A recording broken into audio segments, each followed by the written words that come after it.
أعوذ بالله من الشيطان الرجيم بسم الله الرحمن الرحيم.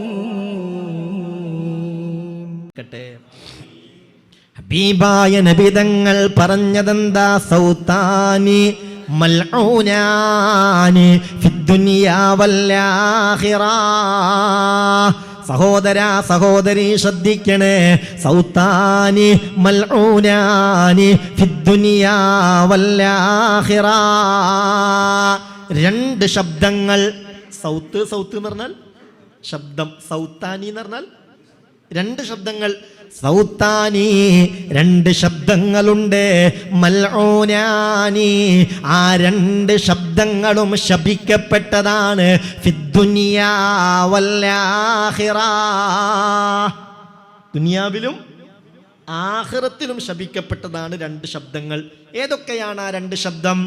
ഒന്ന് സൗത്തു മിസ്മാരിൻ ഇൻദ നിഅമത്തിൻ, ഒരനുഗ്രഹം അല്ലാഹു തരുമ്പോൾ ആ അനുഗ്രഹത്തിൽ സംഗീതങ്ങളും വാദ്യോപകരണങ്ങളും എന്ന് വേണ്ട എല്ലാ തരത്തിലുള്ള മ്യൂസിക്കുകളും വെച്ച് പാട്ട് പാടുന്ന ശബ്ദം, അത് മൽഊനാണ്, ശപിക്കപ്പെട്ട ശബ്ദമാണെന്ന് മുത്തു മുഹമ്മദ് മുസ്തഫ. ഒരു നിഅമത്തിൻ്റെ ഘട്ടത്തിൽ ഒരാൾക്ക് അല്ലാഹു ഒരു മകനെ നൽകി അല്ലെങ്കിൽ മകളെ നൽകി, അവരുടെ ആ വിവാഹത്തിൻ്റെ ദിവസം എന്നൊക്കെ പറഞ്ഞാൽ അത് വലിയ സന്തോഷവും റാഹത്തുള്ള ഒരു ദിവസമാണ്. അതൊരു നിഅമത്തിൻ്റെ ദിവസമാണ്. ഇന്നും എന്നോട് വന്നിട്ട് സങ്കടത്തോടെ കണ്ണീരോടെ എൻ്റെ മോക്കൊരു കല്യാണം ശരിയാവുന്നില്ലല്ലോ ഉസ്താദേ എന്ന് സങ്കടം പറഞ്ഞവർ ഉണ്ട്. എന്നിട്ട് പറഞ്ഞെന്താണെന്നറിയോ? ഇപ്പൊ കാണാൻ ആരെങ്കിലും വരുന്നുണ്ട് എന്ന് പറഞ്ഞാൽ ഒക്കെ ദേഷ്യം പിടിക്കുകയാണ്. കാരണം കാണാൻ നിന്ന് കൊടുത്ത് മടുത്തു. ഇപ്പോൾ ആരെങ്കിലും വരുന്നുണ്ട് എന്ന് പറയുമ്പോഴത്തേക്ക് അവൾക്ക് ദേഷ്യം പിടിക്കുകയാണ്. ഓക്കൊരു ജീവിതം വേണ്ടേ, ഓക്ക് ഉപ്പല്ല, ഞാൻ ആ കാര്യത്തിൽ വലിയ സങ്കടത്തിലാണെന്ന് പറഞ്ഞവർ ഇന്നീ മജ്ലിസിൽ ഉണ്ട്.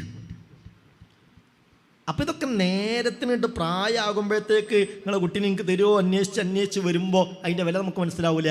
അതൊരു മുടക്കാച്ചരക്ക് പോലെ വീട്ടിൽ നിൽക്കുമ്പോഴാണ് മാനസികമായ അതിൻ്റെ പ്രയാസം അനുഭവിക്കുന്നത്. അപ്പോൾ നമ്മൾ ആലോചിക്കണം, ഇതൊക്കെ നേരാൻ വണ്ണം സമയാസമയത്ത് നല്ല നിലയിൽ നടന്നു കിട്ടുക എന്ന് പറഞ്ഞാൽ അത് വലിയൊരു അനുഗ്രഹമാണ്. ആ അനുഗ്രഹത്തിൻ്റെ സമയം പാതിരാവിൽ പോലും ആണും പെണ്ണും ഇടകലർന്ന് അനാവശ്യമായ രൂപത്തിലുള്ള പേക്കൂത്തുകൾ നടത്തുന്നത് ഒരു നിലക്കും അനുവദിച്ചു കൊടുക്കാൻ പറ്റൂല.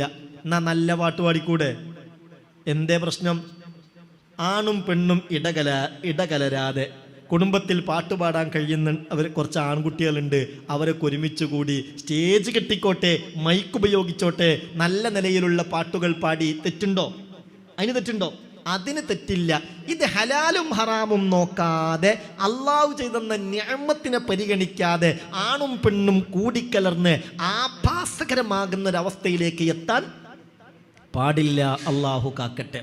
പലപ്പോഴും പല കല്യാണത്തിനൊക്കെ ക്ഷണിച്ച് ചെന്ന് നോക്കുമ്പോൾ ഇങ്ങനെയുള്ള കൂടിക്കലരുകളും പേക്കൂത്തുകളും കാണുമ്പോൾ വല്ലാത്ത വേദന തോന്നും. ഇവരെ ഹറാമ് ചെയ്യുന്നു എന്ന് മാത്രമല്ല, നാട്ടുകാർക്ക് മൊത്തം ഹറാമ് വിളമ്പാൻ. ഒരു തെറ്റും ചെയ്യരുത്. ഇന്നത്തെ ഈ ഒരു ദിവസം, ഓരോ ദിവസവും ഇന്നത്തെ ഈ ഒരു ദിവസം ഒരു ഹറാമ് കാണാതെ, ഒരു ഹറാമ് കേൾക്കാതെ, അള്ളാഹ്ക്ക് പൊരുത്തല്ലാത്ത ഒന്നിൽ പെടാതെ രക്ഷപ്പെടണേ എന്ന് ആഗ്രഹിച്ച് നടക്കുന്ന മനുഷ്യന്മാർ ഉണ്ടാകും. എന്നാൽ ഒരു ക്ഷണം വന്നാൽ ആ ക്ഷണം സ്വീകരിക്കുക എന്നുള്ളത് വിശ്വാസികൾ തമ്മിലുള്ള ഒരു ബാധ്യതയാണല്ലോ. ആ ബാധ്യത പൂർത്തീകരിക്കാൻ കല്യാണത്തിന് ചെന്ന് നോക്കുമ്പോൾ പടച്ചോനെ ഒന്ന് കുടുങ്ങിയല്ലോ എന്ന് ഞാൻ പറയണ നിങ്ങൾക്ക് പറ്റണില്ലേ? കുടുങ്ങിപ്പോയല്ലോ റബ്ബേ, ഇനിയിപ്പോൾ എങ്ങനെ ഒന്ന് രക്ഷപ്പെടും എന്ന ചിന്താഗതിയിലേക്ക് എത്തുന്ന തലത്തിലേക്ക് കാര്യങ്ങൾ മാറുക എന്നുള്ളത് ഏറെ വേദനാജനകമാണ്. അല്ലാഹു കാക്കട്ടെ. അതാണ് ഒന്ന് സൗത്തു മിസ്മാരിൻ ഇൻദ നിഅമ. ഓർക്കുണ്ടോ? നല്ല പോലെ ഉണർന്നിരിക്കണം. ഇതൊക്കെ ഉൾക്കൊള്ളണം. ആവുന്നത് പോലെ നാട്ടുകാരെ മൊത്തം നന്നാക്കാന്ന് പറഞ്ഞാൽ അതൊന്നും ഇപ്പോൾ നമ്മളെ കൊണ്ട് കഴിയൂല. നമ്മളെ കുടുംബത്തിൽ നമ്മളെ നിയന്ത്രണത്തിലെങ്കിലും ഉള്ള കുടുംബങ്ങളിൽ മുഅ്മിനെ ഈ ഒരു തിന്മയിൽ നിന്ന് അവരെ രക്ഷപ്പെടുത്താൻ നമ്മൾ ശ്രമിക്കണം. അതും ഒരു ഹദിയയാണ്. അള്ളാഹു സ്വീകരിക്കട്ടെ. രണ്ടാമത്തേത് ഒരു മുസീബത്ത് വരുമ്പോൾ ഒരു പരീക്ഷണം വരുമ്പോൾ ആർത്തട്ടഹസിച്ച് കരയുക, നെഞ്ചത്തടിച്ച് കരയുക, കൂക്കി വിളിച്ച് കരയുക, ഈ നിലയിലുള്ള ശബ്ദവും, അതായത് അള്ളാന്റെ പരീക്ഷണമാണ് എന്ന് ചിന്തിക്കാതെ മതിമറന്ന് നെഞ്ചത്തടിച്ച് കരയുന്ന കരച്ചിലുണ്ടല്ലോ, ഈ ശബ്ദവും മൽഊനാണ്. ഖാല റസൂലുള്ളാഹി സ്വല്ലല്ലാഹു അലൈഹി വസല്ലം. അല്ലാഹുവേ, അല്ലാഹു നമ്മളെ കാത്ത് രക്ഷിക്കട്ടെ. അപ്പോൾ ഞാൻ പറഞ്ഞു വന്നതിൻ്റെ